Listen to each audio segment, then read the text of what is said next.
El día 14 de noviembre del año 2023, como un regalo adelantado de Navidad, el presidente de la República, Nayib Bukele, junto con el embajador de China, dieron por inaugurada esta obra que se convirtió en uno de los principales proyectos de su gestión. La Biblioteca Nacional de El Salvador, mejor conocida como la BINAES, es la más grande de Centroamérica y la más moderna de Latinoamérica. ¿Te gusta nuestro contenido? ¿Quieres ayudarnos a seguir adelante? Conviértete en un Patreon. Da clic al enlace de la descripción en este video. Gracias. Toda ayuda económica es para seguir adelante con este contenido de Fe y Política. Para algunas generaciones, ir al centro de San Salvador era aprender a esquivar el desorden, de caminar apretujado entre la gente y arriesgarse a que entre el túmulo le sacaran la cartera. Pero al final encontraban el corazón de la ciudad, donde lo único que estaba despejada era la Plaza Gerardo Barrios, la catedral y una cuadra más en el Parque Libertad. Y pare usted de contar, porque lo demás de atractivo tenía muy poco. Las últimas administraciones de la alcaldía de San Salvador parece que se dieron cuenta de lo que estaba ocurriendo y les entraron de lleno a esta problemática. Si de los vendedores dependiera, nunca se habría ordenado el centro histórico. Al parecer, los administradores anteriores le pedían permiso a la mafia que manejaba los negocios y se achicaban cuando estos se mostraban renuentes al salir del lugar. A unos cuantos revoltosos les tiraban humo o les quitaban sus cosas y al día siguiente la situación seguía igual. Tuvieron que ponerse de acuerdo el ejecutivo con la administración de la alcaldía para recuperar todos estos espacios. Detrás de ese montón de champas improvisadas, comenzaron a dejarse ver las fachadas originales de los negocios que por décadas estuvieron establecidos, que pagaban sus impuestos, pero que poco vendían porque nadie los encontraba, ya que no eran visibles.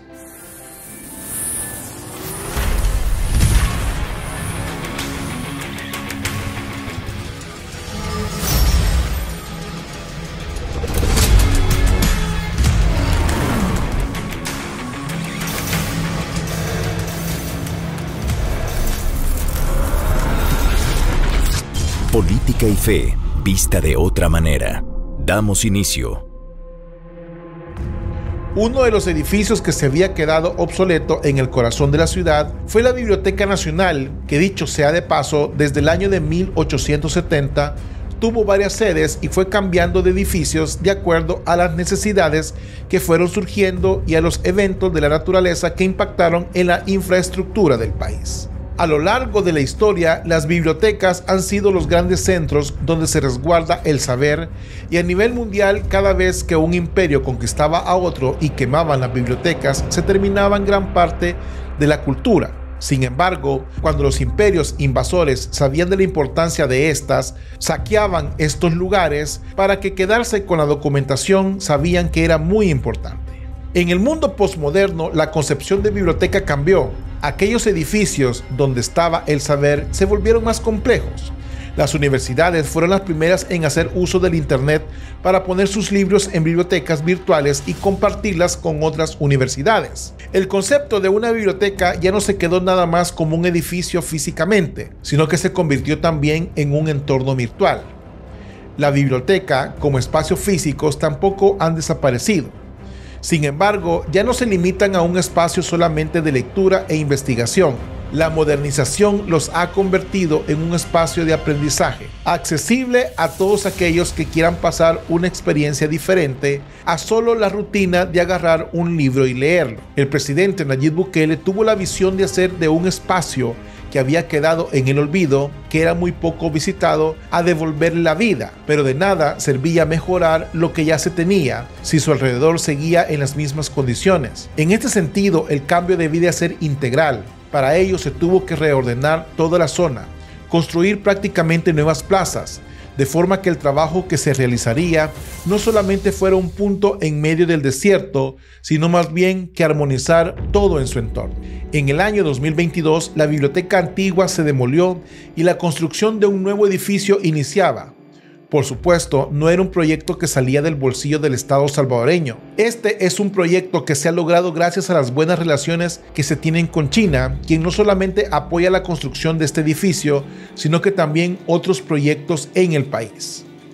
Curiosamente, todos los que a diario pasan por ahí giraban la cabeza para ver cómo iba la obra, Bastó un poco más de un año para que el proyecto se mostrara terminado. El edificio de 7 niveles con un diseño muy atractivo contaría con una serie de espacios para todo público, algo adaptado a las condiciones de la actualidad. Como decíamos anteriormente, el concepto antiguo de una biblioteca a donde se llegaba a tomar el libro y leer se cambió y ahora contaría con áreas como un auditorio, cafetería y sala de lectura. El día 14 de noviembre del año 2023, como un regalo adelantado de Navidad, el presidente de la República, Nayib Bukele, junto con el embajador de China, dieron por inaugurada esta obra que se convirtió en uno de los principales proyectos de su gestión. La Biblioteca Nacional de El Salvador, mejor conocida como la BINAES, es la más grande de Centroamérica y la más moderna de Latinoamérica. Abrió las puertas a todos los salvadoreños.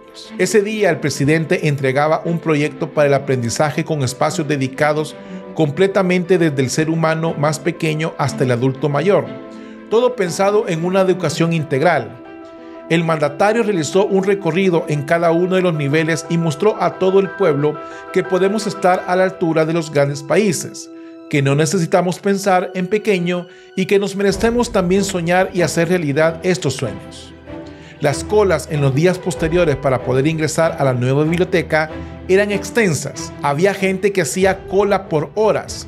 Era algo impresionante a pesar de que las instalaciones permanecían abiertas las 24 horas del día para poder dar abasto y no dejar a nadie sin la experiencia. ¿Pero qué hace tan atractivo este proyecto? Pues simplemente porque hay cosas que un niño, que un joven o un adulto no pueden tener en su casa y ahí las encuentran y pueden manipularlas sin invertir dinero. Por ejemplo, es muy interesante ver cómo en esta administración, por medio de la primera dama, se han desarrollado proyectos en beneficio de la primera infancia. Y esto se ha contemplado en dicho proyecto. Un primer nivel completamente para las mamás y sus bebés, y ahí están hasta las áreas de lactancia materna. A medida se va subiendo de nivel, también hay cosas muy atractivas para jóvenes, que sin duda dejan picado a cualquiera, como el área de los dibujos manga, el área de ficción, los simuladores de medios de transporte aéreo, las pantallas en las cuales se puede dedicar a jugar, en fin, muy acorde a los gustos de la juventud. Ahora bien, ¿es acertado el criterio que nadie puede hacer uso de estos aparatos tecnológicos sin antes no ha dedicado un tiempo a la lectura? En consecuencia, el uso de estos aparatos se convierte en un estímulo para desarrollar el gusto por la lectura, nada alejado de la psicología conductista. Así como se desarrolló este proyecto, se han ido ejecutando otros, de los cuales hablan bien de una gestión en donde quien está a la cabeza no ha llegado a estar sentado como un simple espectador, y de ahí el apoyo que el pueblo le sigue brindando como un reconocimiento a sus obras. Gracias, presidente Bukele. ¿Y tú qué piensas de todo esto? Te leo en los comentarios. Bendiciones, paz y bien. Dios con ustedes. Bienvenido a tu canal Política y Fe, vista de otra manera, con Mau Caballero. Suscríbete, comparte y da clic a la campanita para notificaciones de nuevo contenido. Aquí, a todas luces, lo que había era un problema de administración, un problema de ejecución. Personas que estaban en el poder que no tenían ni idea de la cantidad de recursos que se habían invertido y que estaban tirando todo a la borda.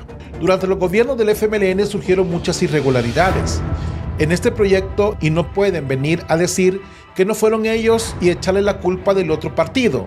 Los dos partidos fueron consecutivos y los nombres de quienes estaban al frente, cada una de las carteras del Estado aún están frescos. ¿Te gusta nuestro contenido? ¿Quieres ayudarnos a seguir adelante? Conviértete en un Patreon. Da clic al enlace de la descripción en este video. Gracias. Toda ayuda económica es para seguir adelante con este contenido de Fe y Política.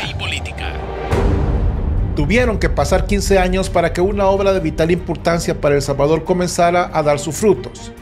Hablamos de la represa hidroeléctrica El Chaparral, ahora conocida como Presa 3 de Febrero, una obra de la cual inició su construcción en el año 2008, hace ya un buen ratito, cuando uno de los gobiernos más corruptos de El Salvador puso la primera piedra para esta importante obra. El presidente Antonio Saca, quien recibió 10 años de prisión por actos de corrupción y lavado de dinero, se apropió de más de 300 millones de dólares, propiedad del Estado salvadoreño, aunque no se pueda negar que durante su mandato se hicieron muchas obras de infraestructura, sobre todo en la parte vial del país. Debemos de entender que era también parte de las oportunidades que se generaban para poder ir arañando milloncitos hasta llenar los bolsillos suyos y los de su partido político, que al final lo dejó solo, corriendo la misma suerte que su antecesor.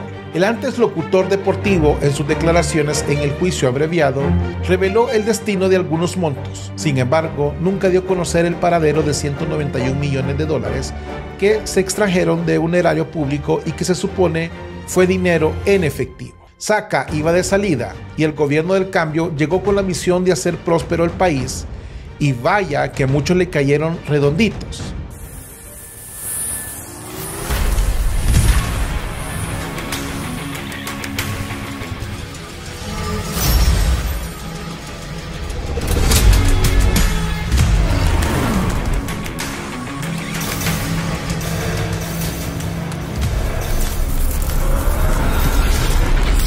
Política y fe, vista de otra manera. Damos inicio. ¿Cómo dudar de que el simpático presentador que le sacaba los trapitos al sol a cada político que llegaba a su entrevista, el que les tocó el cascabel a los del Partido Arena, en el año 2010 la represa El Chaparral presentó sus primeros obstáculos?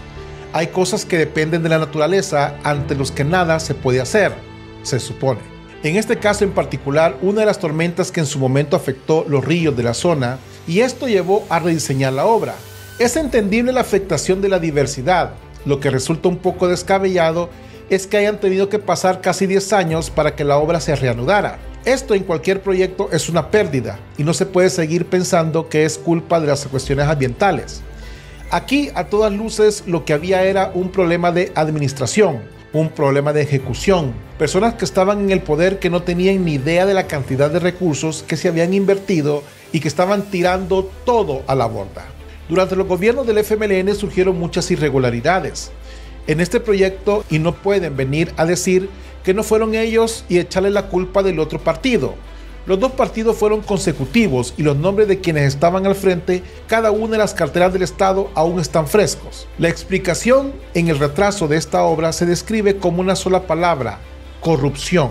Lo que hubo en este oscuro proceso fue falta de planificación y dinero que tomaba otros rumbos. Con la entrada del presidente Nayib Bukele, la obra se reanudó y los trabajos que por una década habían quedado tirados, complementando el proyecto en el año 2022 y cambiándole hasta el nombre. Haciendo una mirada en retrospectiva, la obra estaba terminada, pero ahora había que ver qué pasó con el dinero que supuestamente se invirtió.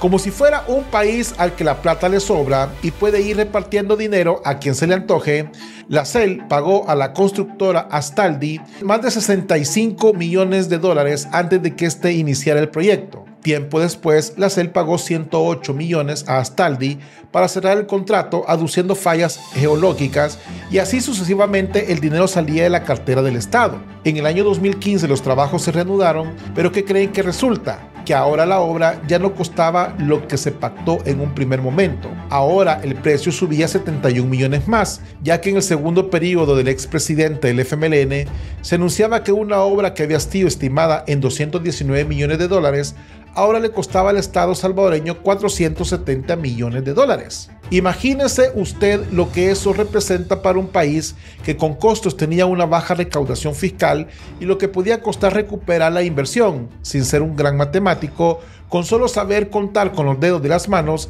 se da cuenta que cualquier persona que el gasto se duplicó.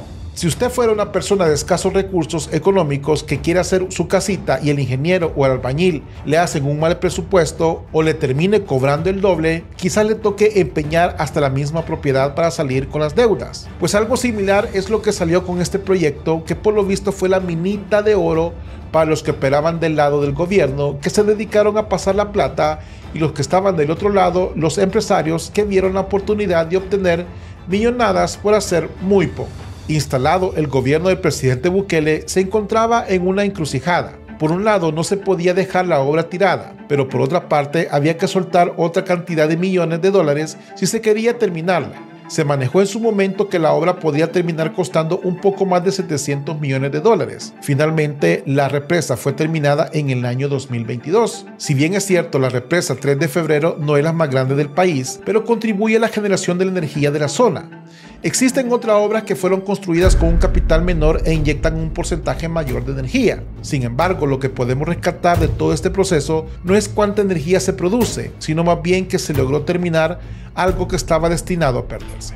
Por otro lado, se nos enseña que las formas más fáciles de robar es cuando se adjudican obras y mediante algún tipo de vicios quieren hacer parecer que las cosas no van bien, aduciendo las responsabilidades a factores externos, cuando la verdadera causa del despilfarro es de aquellos que le pican las manos por agarrar lo que no les pertenece. En El Salvador ha sido una constante, siempre los desastres naturales, las desgracias de muchos es la oportunidad para otros de sacar sus ganancias, desde el que se roba una colchoneta hasta el que se mete en la bolsa un cheque con 100 millones, por poner un ejemplo.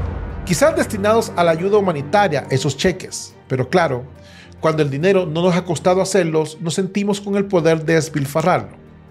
En el Evangelio de Lucas, capítulo 16, versículo del 8 al 13, presenta un interesante caso. Un hombre rico que tuvo que admirar a un pícaro astuto.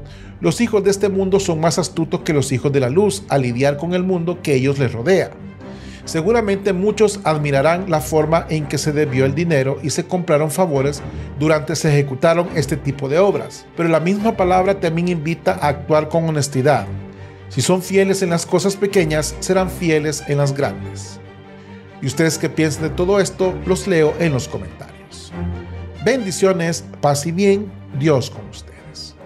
Bienvenido a tu canal Política y Fe, vista de otra manera, con Mau Caballero. Suscríbete, comparte y da clic a la campanita para notificaciones de nuevo contenido. Quienes hemos visitado el Puerto de la Libertad, hemos constatado que la estructura de hierro del muelle viejo estaba obsoleta y que ya representaba un peligro operarlo en esas condiciones, por lo que se pensó en su rehabilitación de forma que este funcione para la pesca artesanal. Este quizás es uno de los grandes aciertos en dicha zona. ¿Te gusta nuestro contenido? ¿Quieres ayudarnos a seguir adelante? Conviértete en un Patreon. Da clic al enlace de la descripción en este video. Gracias. Toda ayuda económica es para seguir adelante con este contenido de Fe y Política. Hay uno de los proyectos realizados en la gestión del presidente Bukele de los cuales no hemos hablado en ese espacio, pero que no se puede pasar por alto, por una sencilla razón. Significa para el país un estímulo en su economía, especialmente para la zona costera. Recién entrado el presidente Nayib Bukele, una de las primeras visitas que realizó fue a la República de China, país con el que estableció algunos convenios de cooperación, sobre todo en materia económica. Por esta razón, hemos visto que varios de los proyectos que se han realizado en el país han estado financiados por el país oriental, con una visión muy futurista que busca hacer de El Salvador una nación que mejore la infraestructura día a día. Un país definitivamente con otra cara. Para un salvadoreño que busca hacer de El Salvador una nación que mejora la infraestructura día a día, un país con otra cara. Para un salvadoreño que no ha salido del país, quizás los cambios se han producido no sean tan perceptibles como si lo han sido la mejora en seguridad y otras áreas de la vida. Sin embargo, si le preguntamos a alguien que emigró del país y regresa a lo mejor 10 años después, notará los cambios en la infraestructura drásticamente. Y esto lo sabemos de primera mano. La gente lo comenta y la gente lo expresa. Comentan los importantes avances en la infraestructura. Sería taparnos con los ojos y no admitir o no reconocer que se están dando pasos agigantados, que demuestran que no estamos en un estancamiento, y esto no solo lo podemos hacer solos, esto se hace gracias a la cooperación de los países amigos.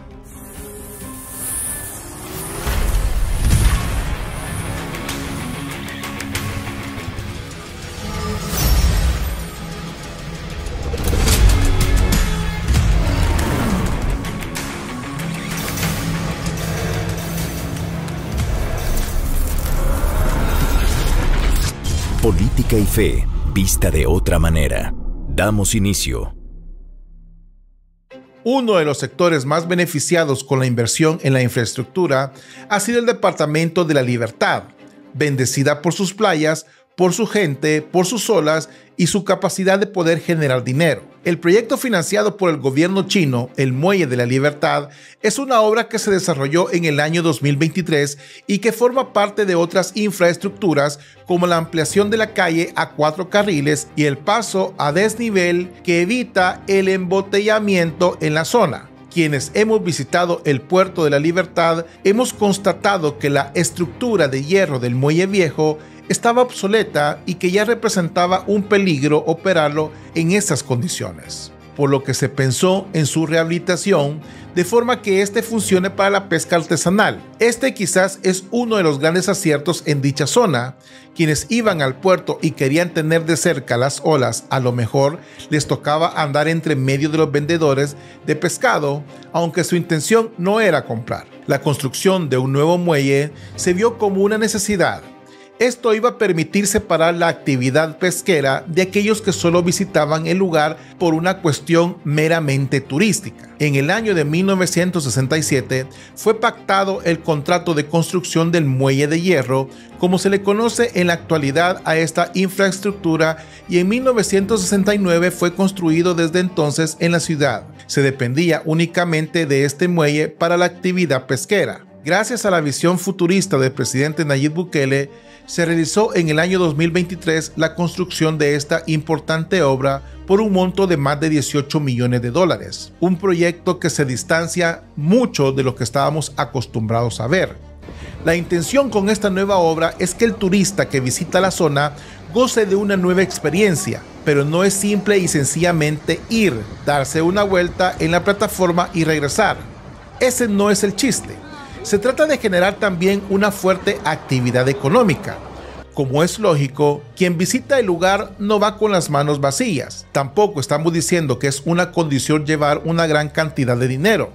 Si sabemos que el salvadoreño promedio tampoco es el que le sobra el dinero como para andarlo malgastando, pero de alguna u otra forma genera actividad económica por muy mínima que sea. El muelle tiene una longitud de 200 metros y es un bonito atractivo para los visitantes, especialmente porque debemos de recordar que la zona es apta para la práctica del surf. Una razón más para ir al lugar si se quiere ver a quienes practican dicho deporte la ejecución de sus acrobacias.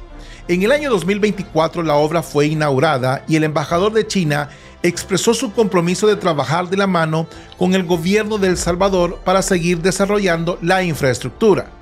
Para mí, asistir a esta ceremonia de inauguración del Muelle de la Libertad. Este proyecto justamente es un fruto importante del consenso alcanzado entre el presidente Nayib Bukele y el presidente Xi Jinping durante la visita a China en 2019. ¿Pero qué nos ofrece esta nueva infraestructura? Recordemos que está destinada al sector turístico. Por tal razón podemos encontrar un restaurante, zona de descanso, un kiosco turístico y lo mejor, una hermosa vista panorámica que si se visita el lugar en la mañana o en la tarde, se está llevando un excelente postal con la salida o la puesta del sol. Es innegable que uno de los sectores a los que el gobierno del presidente Nayib Bukele le apostó en su primer periodo fue el sector turismo, tanto el interno como el externo, generando una buena actividad económica y siendo el Departamento de la Libertad uno de los principales focos en los cuales se inyectó un fuerte capital. Quizás alguna gente se preguntará en qué le ayuda al país que se esté apostándole a este tipo de obras. A lo mejor quien pueda dar una respuesta más acertada son los que viven en el área, las pequeñas y medianas empresas del sector que han visto el aumento de su actividad económica. En este sentido, podemos concluir que desarrollar este tipo de obras trae como fruto el fortalecimiento de la actividad turística. De igual forma, se produce un desarrollo económico local y de esto puede dar fe desde el que tiene su restaurante hasta el que vende mango con chile en la calle. Como una consecuencia de ese crecimiento económico, se produce también la generación de empleos, pues es obvio que la demanda de servicios y productos de la zona aumenta.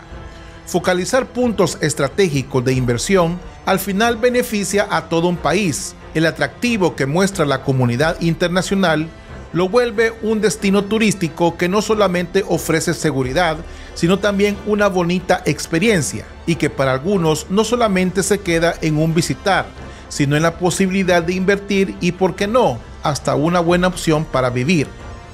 ¿Y ustedes qué piensan de todo esto? Los leo en los comentarios. Bendiciones, paz y bien, Dios con ustedes. Bienvenido a tu canal Política y Fe, vista de otra manera, con Mau Caballero. Suscríbete, comparte y da clic a la campanita para notificaciones de nuevo contenido.